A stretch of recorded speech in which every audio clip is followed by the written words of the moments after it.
Guys, this is Kamlesh Verma and I welcome you all in Aurora IAS. And this is lecture number 6 of our international institutions.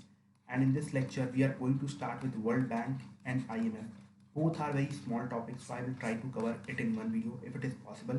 Otherwise, there will be another video which will have around which will be around just 10 to 12 minutes to complete the IMF part. Okay.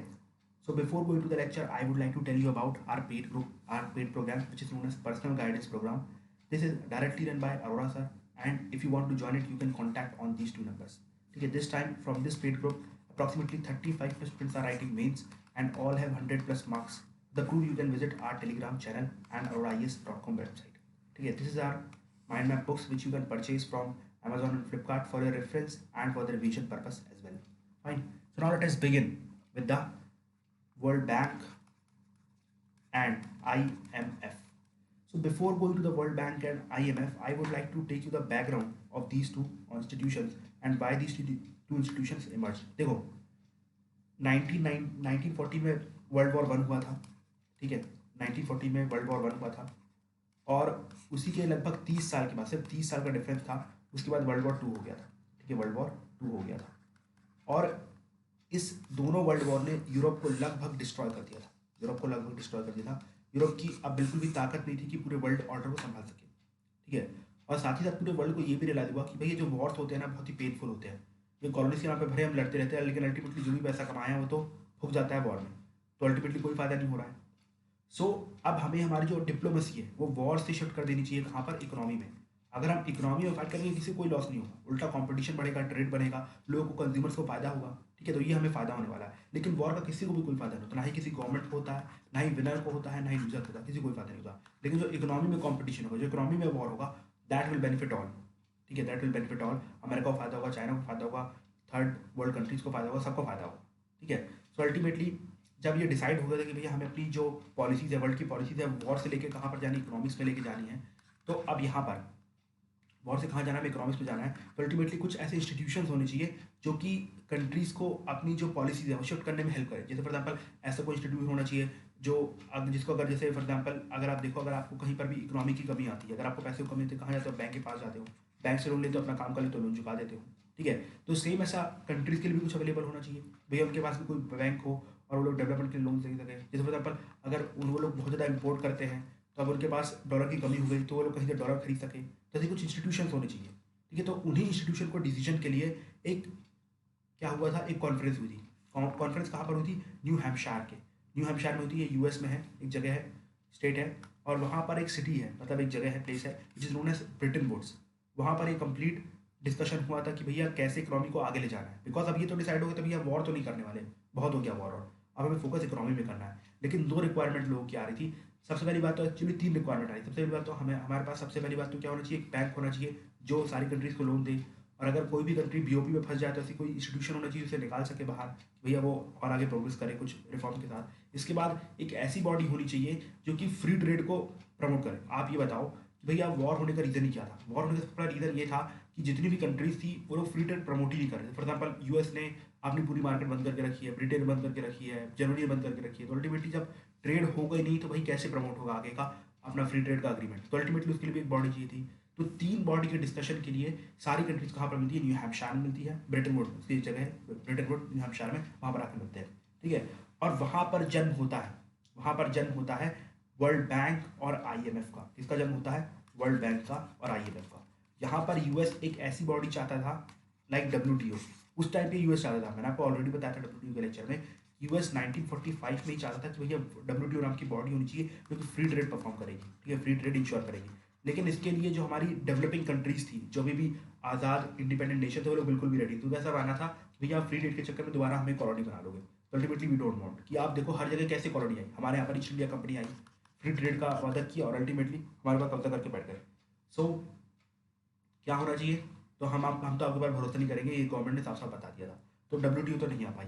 तो इन सब countries ने अपने ही अंदर में, मतलब जितनी develop countries थे उन्होंने सिर्फ गुड्स के ऊपर एक अग्रीमेंट साइन कर लिया था जिसका नाम था गैट, जिसके बारे में हम ऑलरेडी डिस्कस कर चुके हैं। तो फ्यूचर में जाके क्या बनता है, WTO by the Marrakesh treaty, by the Marrakesh treaty, ठीक है, समझ में आया।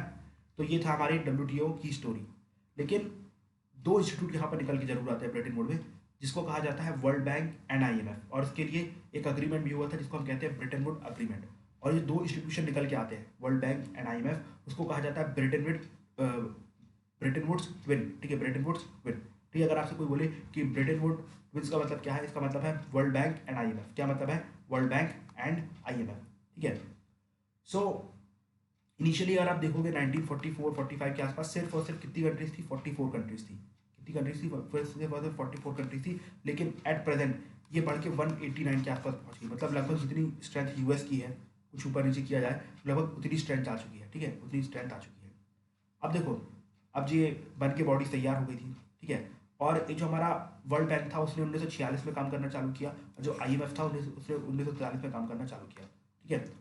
और अगर आप ध्यान से देखोगे तो इसका जो ऑब्जेक्टिव, वर्ल्ड बैंक और IMF का ऑब्जेक्टिव ये था कि भाई वर्ल्ड वॉर 2 के बाद जो भी डिस्ट्रक्शन हुआ है हमें उसको दोबारा रिकंस्ट्रक्ट करना है। उसका सबसे बड़ा मेन ऑब्जेक्टिव यही था वर्ल्ड बैंक और IMF का। मैंने बताया कि वर्ल्ड क्या चाहता था, वो लोग इकोनॉमी की तरफ बढ़े, तो उसका मेन ऑब्जेक्टिव क्या था? Reconstruction the world after world war 2, ठीक है, वर्ल्ड आफ्टर वर्ल्ड वॉर 2।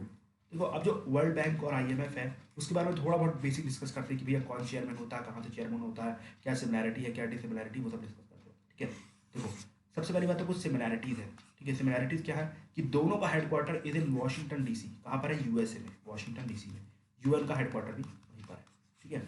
इसके बाद अगर कोई भी कंट्री IMF का पार्ट बनना चाहती है तो उसे ऑटोमेटिकली भैया वर्ल्ड बैंक का पार्ट बनाया जाएगा। मतलब you can not be a member of World Bank and not of IMF। मतलब अगर आप IMF के पार्ट हो तो you have to become the part of World Bank. देखो, आपको बताता हूँ, देखो, अगर आपको वर्ल्ड बैंक का मेंबर बनना है, जैसे फॉर एग्जाम्पल कुछ लोग बोलती नहीं यार IMF तो हमारे पर कंडीशन लगा देता है, जैसे फॉर एग्जाम्पल क्या अपनी इकोनॉमी में रिफॉर्म लेके आओ, ये करो वो करो, तो लोग IMF ज्वाइन करना प्रेफर नहीं करते हैं, तो लोग सीधे वर्ल्ड बैंक ज्वाइन करने के लिए जा रहे थे। लेकिन वर्ल्ड बैंक की चार्टर में एक कंडीशन लिखी है, भाई जब तक आप IMF के पार्ट नहीं बनोगे, जब तक वर्ल्ड बैंक के पार्ट नहीं बनोगे। तो इन शॉर्ट आपको पहले IMF का पार्ट बनना पड़ेगा, उसके बाद ही आप वर्ल्ड बैंक का पार्ट बनोगे। और मैं आपको ऑलरेडी बता चुका भैया, इन टोटल दोनों में 189 कंट्रीज है, बिकॉज जो IMF के पार्ट है वो वर्ल्ड बैंक के पार्ट है, जो वर्ल्ड बैंक के पार्ट है वो IMF के पार्ट है, ठीक है। अब यहाँ पर आप देखोगे कि भाई कुछ क्वेश्चन PCS में आ जाते हैं, SSC में आ जाते हैं, तो उसको भी थोड़ा देख लो। भाई जो वर्ल्ड बैंक का हेड होता है उसको हम प्रेसिडेंट बोलते हैं, ठीक है। और जो IMF का हेड होता है उसको हम मैनेजिंग डायरेक्टर बोलते हैं, ठीक है, मैनेजिंग डायरेक्टर बोलते हैं। तो इसको भूलना मत, ठीक है, PCS में आ जाता है कभी कभी, तो याद रख लेना, ठीक है। अब एक देर द कन्वेंशन, ठीक है, देर द कन्वेंशन, भाई जो वर्ल्ड बैंक का प्रेसिडेंट है वो हमेशा US से बनेगा। देर द कन्वेंशन, चाहे कोई भी हो वो बंदा US का होगा। जैसे फॉर अगर इंडियन बंदा वर्ल्ड बैंक का प्रेसिडेंट बनना चाहता नहीं बन सकता, बिकॉज ये रूल है, कन्वेंशन एक्चुअली में, लेकिन एक तरीके से रूल ही समझ लो आप, भैया वर्ल्ड बैंक का जो प्रेसिडेंट है वो US से बनेगा। और IMF का जो भी मैनेजिंग डायरेक्टर है वो सिर्फ और सिर्फ EU से बनेगा। कहाँ से? यूरोपियन यूनियन से ही बनेगा। कहाँ से बनेगा? यूरोपियन यूनियन से ही बनेगा, ठीक है। अब now let us come to the formal discussion of World Bank, ठीक है। अब हम वर्ल्ड बैंक का फॉर्मल डिस्कशन चालू करते हैं। देखो भाई, लोगों को बड़ा कन्फ्यूजन रहता है कि वर्ल्ड बैंक क्या है, वर्ल्ड बैंक ग्रुप क्या है, ये सब यहाँ पर क्लियर होगा, तो टेंशन मत लेना, ठीक है। सो आपको रियल बताऊँ, जो वर्ल्ड बैंक है, World bank is just a popular name, ठीक है। वर्ल्ड बैंक है जस्ट अ पॉपुलर, मतलब ये कि एक्चुअली में जब वर्ल्ड बैंक आया था उस टाइम पर उसका नाम वर्ल्ड बैंक नहीं था। शुरू में उसका नाम था international bank for reconstruction development. याद रखना, वर्ल्ड बैंक उसका नाम नहीं था। क्या नाम था? IBRD, ठीक है। और IBRD का काम क्या था? जो यूरोप में जो भी डिस्ट्रक्शन हुआ है, वर्ल्ड वॉर के दौरान, उस सबको दोबारा रिकंस्ट्रक्ट करना। तो अगर आप देखोगे 1960 तक ये जो हमारा वर्ल्ड बैंक का, मतलब आप कह सकते हो जो international bank for reconstruction development है, वो पूरे यूरोप को दोबारा उसकी पटरी पे ले आता है, ठीक है, दोबारा पटरी में ले आता है। सो इसके बाद से आप देखो IBRD का लगभग काम खत्म हो चुका था, बिकॉज का मेजर काम यही था। लेकिन उसके बाद भी इसने काम करना बंद नहीं किया। इसने स्टेट क्या किया, जो शुरू में इसका फोकस सिर्फ और सिर्फ यूरोप में था। याद रखना, ये जो IBRD बना था सिर्फ और सिर्फ यूरोप के लिए बना था, शुरू में पूरे वर्ल्ड के लिए नहीं था, ठीक है। इस बार लेकिन जब 1960 में पूरा कंस्ट्रक्शन ओवर हो गया यूरोप का, तो उसके बाद इसने जो अपना एक्सपेंशन था वो और भी कंट्रीज में बढ़ा दिया। फॉर एग्जाम्पल अगर अमेरिका लोन लेना चाहे, इंडिया लोन लेना चाहे, तो उस तक बढ़ा दिया, ठीक है, उस तक बढ़ा दिया इसने। इसके बाद अगर आप देखोगे, इसके बाद एक और ऑर्गेनाइजेशन इमर्ज होकर आती है, मैं आपको बताऊँ कैसे इमर्ज होकर आती है, जिसका नाम है इंटरनेशनल डेवलपमेंट एसोसिएशन, जो पूरा कंट्रीज को लोन देती है, ठीक है। और जब इन दोनों, आप देख सकते हो IBRD और IDO को जोड़ दो, उसके बाद इसको कहा जाता है वर्ल्ड बैंक, ठीक है। तो पहली बार वर्ल्ड बैंक इन दोनों को जोड़ के नाम बताया गया था, समझ में आया? जब शुरू में वर्ल्ड बैंक इमर्ज होकर आया था तो उसका नाम क्या था? IBRD, ठीक है, मतलब international bank for reconstruction and development, जिसका फोकस सिर्फ और सिर्फ यूरोप में था। लेकिन 1960 में इसका काम पूरा हो जाता है, और इसी के साथ साथ इसके पास कुछ पैसा भी अवेलेबल रहता है। तो उस पैसे से एक बैंक बनाता है जिसका नाम आता है आईडीए, ठीक है, इंटरनेशनल डेवलपमेंट एसोसिएशन, जो कि पूरा कंट्री फॉर एग्जाम्पल जो उस टाइम पे थी इंडिया चाइना सबको लोन देगा, ठीक है। और इन दोनों बैंक से आप जोड़ देते हो, इन दोनों को कंबाइंड कहा जाता है वर्ल्ड बैंक, ठीक है। तब से इसका एक पॉपुलर नाम वर्ल्ड बैंक इमर्ज होकर आता है, ठीक है, वर्ल्ड बैंक इमर्ज होकर आता है, ठीक है। अब इसके बाद there is also a term which is known as World Bank group, ठीक है, वर्ल्ड बैंक ग्रुप। अब वर्ल्ड बैंक ग्रुप क्या होता है, देखो वर्ल्ड बैंक ग्रुप में जो भी 5 इंस्टीट्यूशंस हैं, ठीक है, जो भी 5 इंस्टीट्यूशंस हैं वर्ल्ड बैंक के, जैसे IBRD, इसके बाद कौन सा IDA, IFC, ICS, ID, बिगा, इन सबको जोड़ दिया तो वर्ल्ड बैंक ग्रुप आपके सामने इमर्ज होकर आ जाता है, ठीक है। तो आई थिंक आपको वर्ल्ड बैंक में डिफरेंस समझ में आ गया, वर्ल्ड बैंक समझ में आ गया। वर्ल्ड बैंक मतलब सिर्फ 2 इंस्टीट्यूशन, वर्ल्ड बैंक ग्रुप मतलब सारे इंस्टीट्यूशन, ठीक है, यहाँ पर लिखा नहीं है बट सारे इंस्टीट्यूशन, ठीक है। तो आई थिंक आपको वर्ल्ड बैंक क्लियर हो गया और वर्ल्ड बैंक ग्रुप भी क्लियर हो गया, दोनों डिफरेंस पता चल गया, ठीक है। अब finally we are going to start the discussion of World Banks, ठीक है। अभी तक तो हम बेसिक खेल रहे थे, अब चालू करते हैं। देखो मैंने आपको बताया था IBRD का फॉर्मेशन क्यों हुआ था, मेन पर्पस था यूरोप को रिकंस्ट्रक्ट करना, यूरोप को दोबारा बना के तैयार करना, ठीक है, यूरोप को दोबारा बना के तैयार करना। तो उस टाइम पे ये सिर्फ और सिर्फ जो इंपॉर्टेंट बड़ी बड़ी कंट्री होती थी, जैसे हाई इनकम कंट्रीज और मिडिल इनकम कंट्रीज, उनको बस लोन दिया करता था और इनसे इंटरेस्ट भी बहुत वसूला करता था। लेकिन 1960 में इसका काम पूरा हो जाता है, मैं आपको ऑलरेडी बता चुका हूँ। तो उस टाइम पे इसने क्या किया कि जो भी पैसे इकट्ठे किए थे, तो उसने क्या किया, उससे एक नया बैंक का डेवलपमेंट किया गया जिसको कहा गया IDA, ठीक है। और IDA को किसके लिए किया गया, ये सिर्फ और सिर्फ पुअर नेशन को लोन देगा, और जो IBRD है वो अमीर नेशन के लिए रिजर्व कर दिया। जैसे मतलब अगर US को लोन चाहिए तो वो सिर्फ IBRD से लेगा, ठीक है। UK को लोन चाहिए IBRD से लेगा, फ्रांस को लोन चाहिए IBRD से लेगा। लेकिन जितनी भी पुअर कंट्रीज हैं वो IDA से लोन लेगी। देखो सिंपल सी बात थी, अगर आप इसको सिर्फ और सिर्फ अपर कंट्रीज तक लिमिटेड रखते हो तो लोगों का भरोसा उठ जाएगा, लोग वर्ल्ड बैंक आपको छोड़ के चले जाएंगे। तो अल्टीमेटली जब US का काम हो गया था, मतलब यूरोप का काम हो गया था, उन्होंने एक नया बैंक लॉन्च किया जिसका नाम रखा है IDA, ठीक है। ये सिर्फ और सिर्फ पुअर कंट्रीज को लोन देता है और लॉन्ग टर्म लोन देता है। आपको बता दूं जो IBRD है ये भी सिर्फ और सिर्फ लॉन्ग टर्म लोन देता है, मतलब 25 सालों के लिए, 30 सालों के लिए, 40 सालों के लिए, 50 सालों के लिए, इतना बड़ा लोन देता है। अब दोनों में डिफरेंस ये है कि भाई पहली बात तो IBRD अमीर कंट्री को लोन देता है और बहुत ही हैवी इंटरेस्ट रेट लेता है, ठीक है, बहुत ही हैवी इंटरेस्ट रेट लेता है। तो मतलब जो पुअर कंट्रीज है वो उनसे बोरो नहीं कर सकती। लेकिन जो IDA बना है वो सिर्फ और सिर्फ गरीब कंट्रियों के लिए बना है। और आपको बता दूं India receives one of the highest loan from this IDA part, बहुत सारी ग्रांट मिलती है, बहुत सारा लोन मिलता है, ठीक है। अभी भी इंडिया को बहुत सारा लोन IDA से मिलता है, ठीक है। और यहाँ पर इंटरेस्ट रेट लगभग ना के बराबर रहता है, पूरर कंट्रीज के लिए होता है और लॉन्ग टर्म के लिए लोन लिया जाता है, ठीक है, लॉन्ग टर्म के लिए लोन दिया जाता है, ठीक है। तो आप देखो एक तरीके से जो लोन लेने का काम था वो IBRD करती है, IDA करती है। इसलिए देखो इन दोनों इंस्टीट्यूशन को बस वर्ल्ड बैंक कहा जाता है, इन दोनों इंस्टीट्यूशन को बस वर्ल्ड बैंक कहा जाता है। तो आई थिंक आपको पूरा क्लियर होगा कि वर्ल्ड बैंक क्या होता है। इसके बाद 3 नए इंस्टीट्यूशन इमर्ज होकर आते हैं वर्ल्ड बैंक में, ठीक है। कब कब, देखो IFC इमर्ज होकर आता है 1956 में, ICSID इमर्ज होकर आता है 1966 में, और मेगा इमर्ज होकर आता है 1988 में, ठीक है, 1988 में। सबसे पहले हम IFC के बारे में डिस्कस करते हैं। देखो मैंने आपको ऑलरेडी बताया कि इनका काम क्या था, ट्रेड को बढ़ाना। और आप बता दो सिर्फ और सिर्फ गवर्नमेंट ट्रेड को कभी नहीं चला सकती है। अगर आपको ट्रेड को बढ़ाना है तो आपको प्राइवेट इन्वेस्टमेंट लेके आनी पड़ेगी। लेकिन आप ये बताओ कि भाई कोई भी पुअर कंट्री में क्यों इन्वेस्टमेंट करेगा, कोई भी पुअर कंट्री में क्यों इन्वेस्टमेंट करेगा। तो इसलिए एक अलग से विंग लाई गई वर्ल्ड बैंक के अंदर जिसका नाम था IFC, जो कि इन्वेस्टमेंट प्रमोट करेगी। जैसे फॉर एग्जाम्पल कोई भी पुअर कंट्री है, तो ऐसा तो नहीं है वहाँ पर हर कोई पुअर है, कोई ना कोई अमीर बंदा होगा। फॉर एग्जाम्पल हमारे इंडिया में अंबानी साहब हैं, तो अंबानी साहब के साथ क्या करेगी ये जो हमारी ये जो IFC है कोलैबोरेट करेगी, ठीक है। वो क्या करेगी, कोलैबोरेट करेगी और बोलेगी कि भैया अंबानी साहब को, मतलब जो बाकी इन्वेस्टर है वो बोलेंगे भैया अंबानी साहब को आप यहाँ पर लोन प्रोवाइड कर दो, ठीक है, अंबानी साहब को आप इंटरनेशनल लोन प्रोवाइड कर दो, जिससे कि यहाँ पर बहुत सारे वो इंफ्रास्ट्रक्चर बनाएंगे और आपका लोन वापस कर देंगे, आपका लोन वापस कर देंगे। मतलब इन शॉर्ट मार्केट को प्रमोट करने लगा IFC। और आपको बता दूँ जो मार्केट को प्रमोट करता है, मतलब जो दलाली की ना यहाँ पर IFC ने, तो उसका शेयर भी मांगता है। क्या मांगता है, शेयर मांगता है इसका, ठीक है। कंप्लीट जो भी प्रॉफिट होगा उसका शेयर मांगता है और जो इन्वेस्टमेंट लेके आया उसका भी शेयर मांगता है, ठीक है। अब यहाँ पर लोग कैसे लोन लेते हैं, जो अंबानी साहब है वो क्या करेंगे, अपनी कंपनी के मतलब जो भी है जो बनाना चाहते हैं उसके शेयर इशू करेंगे, वो लोग खरीदेंगे, इन्वेस्टमेंट होगी। मतलब इन शॉर्ट जो हमारा IFC है कंप्लीट मार्केट तैयार करता है पूरर कंट्रीज के लिए। बिकॉज डेवलप कंट्री में तो मार्केट डेवलप है, वहाँ पर कोई भी किसी भी बिजनेस को लोन देगा बाहर से, लेकिन यहाँ पर ऐसा नहीं हो रहा था। तो यहाँ पर ऐसी चीज़ें हो, यहाँ पर भी मार्केट प्रमोट हो, यहाँ पर भी इन्वेस्टमेंट आए, फॉरेन इन्वेस्टमेंट आए, उसके लिए IFC काम कर रहा है। कौन काम कर रहा है, IFC काम कर रहा है। इसके बाद अगली बॉडी आती है जिसका नाम है मेगा एंड ICSID, ठीक है। अब देखो ये जो हमारे सामने मीगा है वो इम्पॉर्टेंट है, लेकिन ICSID इंपॉर्टेंट नहीं है। देखो जो मीगा है वो क्या इंश्योर करता है, मीगा, एक सेकंड रुकना, एक सेकंड बस, ठीक है, थोड़ी प्रॉब्लम आ रही है इसमें, एक सेकेंड, क्या हो रहा है, पेन काम नहीं कर रहा इसका मतलब।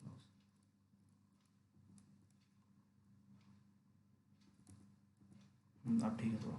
हाँ, देखो, तो आई वुड से कि भाई मीगा एंड आईसीएसआईडी के बारे में, हमें आईसीएसआईडी के बारे में नहीं पढ़ना है। क्यों नहीं पढ़ना है? Just because India is not a member of ICSID. ठीक है, देखो अगर कोई भी डिस्प्यूट आता है रिगार्डिंग आईएफसी, मान लो कि आईएफसी में कोई कॉन्ट्रैक्ट हुआ था और फिर उसके पैसे नहीं आ रहे हैं, पैसे वापस नहीं आ रहे, ऐसा कुछ प्रॉब्लम आती है, शेयर नहीं मिल रहा, तो उसके खिलाफ जो भी डिस्प्यूट है वो कहाँ जाता था? आईसीएसआईडी में जाता था।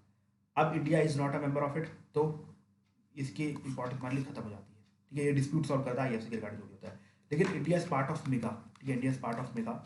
इसमें क्या रहता है कि भैया यहाँ पर इन मिगा में मतलब हर एक कंट्री को इंश्योर करना पड़ता है कि ये जो भी इन्वेस्टमेंट आपके यहाँ आ रही है, आप उस चीज़ को नेशनलाइज नहीं करोगे। मतलब नेशनलाइजेशन से आपको प्रोटेक्शन प्रोवाइड की जाती है, बस यही मिगा का काम है। And this is all about the world Bank. ठीक है, हमने वर्ल्ड बैंक का बेसिक डिस्कस किया कि कैसे वर्ल्ड बैंक आया, क्यों वर्ल्ड बैंक आया। इसके बाद हमने जो भी इंस्टीट्यूशन थे, आईबीआरडी में दो चीज़ें थी कि भैया rich nation, high interest rate, long term loan. इसके बाद उसी के कॉर्पस से, उसी के फंड से आईडीए बना था पुअर नेशन के लिए, जिसका पर्पस है poor nation, long term loan and very low interest rate. India is one of the highest recipient of the money from the IDA fund. इसके बाद हमारे सामने आईएफसी आया, जिसका पर्पस क्या है कि हमारे पर प्राइवेट इन्वेस्टमेंट प्रमोट करना। प्राइवेट इन्वेस्टमेंट कब आएगी? जब इन्वेस्टर वहाँ से इन्वेस्ट करेंगे। तो उसकी गारंटी कौन लेता है? दलाली कौन करता है? वो करता है आईएफसी। ठीक है, बड़े बड़े कॉर्पोरेट्स होते हैं उनको लोन दिलवाता है, उससे अपना शेयर लेता है, प्रॉफिट लेता है। उसके बाद दो बॉडी और आती है, मीगा एंड आईसीएसआईडी। मीगा का क्या काम है? मीगा का काम है कि भैया आपको जो भी नेशनलाइजेशन है, नेशनलाइजेशन आप समझते हो, मैंने बैंकिंग बताया था कि कंट्री क्या करती है, किसी भी कंपनी को एक्वायर कर सकती है, ठीक है, और उसको कंपनसेशन देके अपने देश से बाहर निकाल देती है। तो इस चीज़ के प्रोटेक्शन के लिए आपको मीगा साइन करना पड़ता है, भैया आप ऐसा कुछ भी नहीं करोगे। उसके बाद आईसीएसआईडी हमारे किसी का करी बिकॉज इंडियन से ज्वाइन ही नहीं किया। ठीक है, सो याद रखना, पांचों इंस्टीट्यूशन को मिला के वर्ल्ड बैंक ग्रुप कहा जाता है, आईबीआरडी और आईडीए को मिला के वर्ल्ड बैंक कहा जाता है। एंड जो भी फाउंडेशन अग्रीमेंट थे वो सब हमने डिस्कस कर लिया। ठीक है, so now let us discuss the IMF part. ठीक है, IMF is very small, not to discuss even. ठीक है, सिर्फ और सिर्फ वर्ल्ड बैंक और आईएमएफ पढ़ाऊंगा, वो भी पूरा पूरा नहीं, जो इकोनॉमिक्स के हिसाब से इंपॉर्टेंट है वही पढ़ाऊंगा। यहाँ पर आप ये मत समझिए बताऊंगा हेडक्वार्टर अच्छा यहाँ है, यहाँ पर है, यहाँ पर है, ऐसा कुछ नहीं बताया जाएगा। ठीक है, because this is economics discussion. और वैसे भी बट फिर भी मैंने आईएमएफ, वर्ल्ड बैंक सबके हेडक्वार्टर और जो भी चीज़ें हैं मैंने बेसिक डिस्कस करी दी है। ठीक है, ये अब चालू करते हैं। तो आईएमएफ का मेन मकसद क्या है? आईएमएफ का मेन मकसद है किसी भी कंट्री को बीओपी क्राइसिस से उभारना। मैंने आपको बीओपी क्राइसिस ऑलरेडी एक्सप्लेन कर दिया कि भाई बीओपी क्राइसिस क्या होती है। बीओपी क्राइसिस का मतलब होता है, क्या होता है भाई, कि आपके यहाँ पर ₹1 का डॉलर, मतलब आपको $1 भी नहीं बचा है बाहर से चीज़ें इंपोर्ट करने का, उस टाइम पे आप बीओपी में आगे, मतलब आप अपना लोन वापस नहीं कर पा रहे हो, आप अपना लोन वापस नहीं कर पा रहे हो। ठीक है, this called as BOP crisis. में मैंने डिटेल में डिस्कस किया, कहाँ पर बीओपी वाले लेक्चर में जाके देख लेना भाई। ठीक है, तो आपके यहाँ बीओपी क्राइसिस हो गई। तो अब उसको हैंडल करने के लिए सिंपल सी बात है, देखो सारी कंट्रीज को पता था अगर हम इंटरनेशनल ट्रेड करेंगे तो कभी ना कभी हर किसी कंट्री के ऊपर बीओपी की सिचुएशन तो मंडराएगी। तो उसको हैंडल करने के लिए इन्होंने क्या किया था, एक आईएमएफ बॉडी बनाई थी। भैया अगर कोई भी कंट्री बीओपी क्राइसिस में आती है तो आईएमएफ उनको लोन देके उससे निकाल देगी। ठीक है, उससे निकाल देगी सारी। इसका और क्या पर्पस है? इसका और पर्पस है कि भैया हर किसी कंट्री में फॉरेक्स स्टेबल होना चाहिए, हर किसी कंट्री में प्राइवेट इन्वेस्टमेंट आए, हर कोई कंट्री फाइनेंशियली कॉपरेट करे एक दूसरे से। ठीक है, ये सब उसका मेन पर्पस है, किसका? आईएमएफ का, कि मतलब ये सब मेन उनके फंड है। ठीक है, तो आपको एम समझ में आ गया। ठीक है, एसडीआर थोड़ी देर बाद डिस्कस करेंगे। अब यहाँ पर जो आईएमएफ है, आईएमएफ में जो डिसीजन लेते हैं वो बोर्ड ऑफ गवर्नर लेते हैं। ठीक है, बोर्ड ऑफ गवर्नर लेते हैं, और जो भी finance minister of the country है वो अपनी कंट्री को बोर्ड ऑफ गवर्नर में रिप्रेजेंट करता है। हर 2 साल में एक बार मीटिंग होती है, हर 2 साल में एक बार मीटिंग होती है। इसमें एक ऑल्टरनेट गवर्नर भी होता है, who is the central bank governor. जैसे फॉर एग्जाम्पल अगर हमारे यहाँ से जाना होगा, अगर ऑल्टरनेट गवर्नर भी जा रहे हैं, गवर्नर भी जा रहे हैं, तो गवर्नर के तौर पर जाएंगे फाइनेंस मिनिस्टर निर्मला सीतारमण जी जाएंगी, और ऑल्टरनेट गवर्नमेंट के तौर पर जाएंगे हमारे कौन, क्या नाम है उनका, शांतिकांत दास, वो जाएंगे। ठीक है, तो आपको बोर्ड ऑफ गवर्नर भी समझ में आ गया। ठीक है, इसके बाद एक चीज़ और आती है, लेकिन जब आईएमएफ जब भी लोन देता है, ठीक है, आईएमएफ जब भी लोन देता है तो कुछ कंडीशंस लगाता है, उसे हम कह सकते हैं वॉशिंगटन कंसेंसस। वॉशिंगटन कंसेंसस तो कैसी कैसी कंडीशन लगाता है भैया, आपको अपनी ब्यूरोक्रेसी का साइज रिड्यूस करना पड़ेगा, मतलब जो आप गवर्नमेंट भर्ती कर रहे हो उसको कम करना पड़ेगा। उसके बाद आपके जो मिनिस्टर हैं उनको कम करना पड़ेगा, जो सब्सिडीज आप इतनी सारी दे के रखे हैं उसको कम करना पड़ेगा, फिजिकल डेफिसिट आपको 3% के अंडर में रखना पड़ेगा। इसके बाद जो भी आपने वेलफेयर स्कीम रख के रखी है और जो खराब है, काम नहीं करेगी, सबको बंद करना पड़ेगा, तभी हम आपको लोन देंगे। अब सिंपल सी बात है, कंट्री फंसी हुई है तो अल्टीमेटली उसको लोन लेना ही पड़ेगा, उसके हिसाब कंडीशन माननी पड़ेगी। और यही सब मैंने आपको बीओबी में एक्सप्लेन किया था, सब इंडियन क्राइसिस बार बताया था कि उन्होंने हमारे पास स्ट्रक्चरल एडजस्टमेंट प्रोग्राम लेके आया था, जिसमें उन्होंने 2 मेजर लिए थे, डिमांड साइड और सप्लाई साइड। सप्लाई साइड में क्या किया गया था? सप्लाई साइड में ये बोला गया था कि भैया आप अपने यहाँ पर ब्यूरोक्रेसी रिलीज़ कर दो, मिनिस्ट्री रिलीज़ कर दो, सब्सिडी कम कर दो, जिससे कि आपके पास पैसा ज़्यादा होगा और आप अपने लोन दे पाओगे और अपने यहाँ पर डिमांड बढ़ाने के लिए लोगों के यहाँ पे परचेजिंग पावर बढ़ाओ। ये सब मैंने अच्छे से डिस्कस किया है। ये जो कंडीशन है वहाँ पर मैंने IMF मतलब जो BOP है वहाँ पर भी डिस्कस किया था, आप वहाँ पर भी जाके चेक कर सकते हो। अब एक लास्ट इशू बचता है, मतलब 2 इंपॉर्टेंट टॉपिक बचता है IMF में। एक आता है SDR का टॉपिक और एक आता है भैया यहाँ पर प्रपोजल्स कैसे रखे जाते हैं IMF और वर्ल्ड बैंक में, ठीक है। सबसे पहले late us discuss about the SDR कि भैया SDR क्या होता है। So let me tell you, SDR is not a currency. It is not a currency of IMF. लोग कंफ्यूजन रहते हैं कि भैया ये IMF की करेंसी है। याद रखना, कभी भी कोई भी स्टेटमेंट आए कि SDR is currency of IMF तो सीधे उसे काट देना, सीधे काट देना, because it is not a currency of IMF। ये सिर्फ और सिर्फ ऑब्लिगेशन रहती है बाकी कंट्रीज़ के ऊपर कि वो लोग अपना लोन क्लियर कर। देखो सिंपल सी बात है, आप सभी को पता है कि भाई अगर मान लो BOP क्राइसिस आई है तो सब कंट्रीज लोन मांगना आएगी, ठीक है, सब कंट्रीज पैसा मांगने आएगी। अब IMF के पास इतना तो हैंड में होगा नहीं कि भाई निकाल के हर किसी को 1-1 लाख रुपये बांट दे, तो उसके लिए उन्होंने एक डॉक्यूमेंट निकाला जिसको कहा गया SDR, ठीक है। अब SDR क्या रहता है, जैसे फॉर एग्जाम्पल भैया मेरा लोन है किसके ऊपर, US के ऊपर। अब मैं अपना लोन चुका नहीं पा रहा हूँ, मेरे सामने BOP क्राइसिस आ गई है, तो यहाँ पर IMF क्या करेगी, आपको मान लो कि आपका लोन है US का 100 रुपये का ना, तो आपको $100 का आपको SDR प्रिंट करके दे देगी। आप US को $100 मत देना, आप ये करेंसी दे देना, SDR कम हो जाएगा, ठीक है, काम हो जाएगा आपका, ठीक है, बिकॉज SDR को काफ़ी रिपोर्टेड माना जाता है। तो अल्टीमेटली आपको डॉलर इशू नहीं कर दिया, जो IMF है वो डॉलर इशू नहीं करती है, SDR इशू कर देती है लगभग $100 की, और वो वहाँ पर देके काम हो जाएगा, ठीक है। इस तरीके से IMF है वो कंट्रीज़ को लोन से उबारती है। अगर पैसे होंगे तो पैसे भी दे देगी, ऐसी बात नहीं, लेकिन जब पैसे नहीं होंगे तो SDR देगी, और US को लेना पड़ेगा, ये रूल है, ठीक है। तो इस तरीके से IMF चीज़ों को हैंडल करती है। समझ में आया SDR क्या है? SDR तरीके से डॉक्यूमेंट रहता है, कुछ करेंसी और वेरेंसी नहीं है, बस लिख दिया जाता है, वो कंट्री को दे दी जाती है, और जो भी मेंबर कंट्रीज है उनके ऊपर ये ऑब्लिगेशन है भैया आपको लेना पड़ेगा। जैसे फॉर एग्जाम्पल अगर मान लो कि मैं ट्रेड कर रहा हूँ, ठीक है, अगर मान लो मैं ट्रेड कर रहा हूँ, मान लो कि मैं जैसे इंडिया के ऊपर IMF क्राइसिस आ गई, मतलब BOP क्राइसिस आ गई, इंडिया ने IMF की कंडीशन जो थी मान ली, ठीक है, कंप्लीट मान ली, और इंडिया को $100 का क्या मिल गया, SDR मिल गया, ठीक है। अब ये US को जाके अपना लोन चुका देगा, ठीक है, और US के ऊपर ये ऑब्लिगेटरी कि भैया उसे SDR लेना पड़ेगा। US मना नहीं कर सकता, जैसे हमारे पर रुपीज़ के ट्रांसेक्शन हम मना नहीं करते, लेकिन इसके बाद सारी कंट्रीज के ऊपर ऑब्लिगेशन भैया उनको SDR लेना पड़ेगा। इस बात US है, US ने बोला चलो ठीक है आपने 100 SDR उनको दे दिया ना, कोई बात नहीं, अब मैं क्या करूँगा, इसको UK को चिपका दूंगा, ये लो UK तुम पकड़ो, अब तुम्हें सामान खरीद दो। तो इन शॉर्ट ये भी करेंसी की तरह काम करते हैं, लेकिन करेंसी नहीं है, लेकिन एक तरह की करेंसी है, लेकिन information it is not a currency. इस तरीके से SDR का ट्रेड चलता रहता है। तो जो ट्रेड होता है सिर्फ डॉलर या येन या ये सब हार्ड करेंसी में नहीं होता है, इवन SDR में भी होता है। तो I think SDR is clear, okay okay, very good. अब आखिरी टॉपिक आता है हमारे सामने, वो है कि भैया किस तरीके से प्रपोजल वहाँ पर चेंज किए जाते हैं। देखो मैं आपको बता दूँ, जो SDR जो हमारे सामने आप कह सकते हैं IMF और वर्ल्ड बैंक है ना, ये लोग इगैलिटेरियन बॉडीज नहीं है, these two are not egalitarian bodies. इसका मतलब ये है कि यहाँ पर 1 member is equals to 1 vote वाला सिस्टम नहीं, जैसे WTO में है कि नाइजीरिया की पावर भी उतनी है WTO में जितनी US की है, ठीक है, यहाँ पर इगैलिटेरियन सोसाइटी बना के रखी गई है। लेकिन वर्ल्ड बैंक और IMF ऐसा नहीं है, ठीक है। वर्ल्ड बैंक और IMF में इकोनॉमी के हिसाब से, अपनी सत्ता के हिसाब से जिसकी जितनी पावर है उसको उतना वोट किया गया है। जैसे फॉर एग्जाम्पल US के पास सबसे ज़्यादा वोटिंग पावर है 16.5% की, इंडिया के पास सिर्फ और सिर्फ 2.6% की है।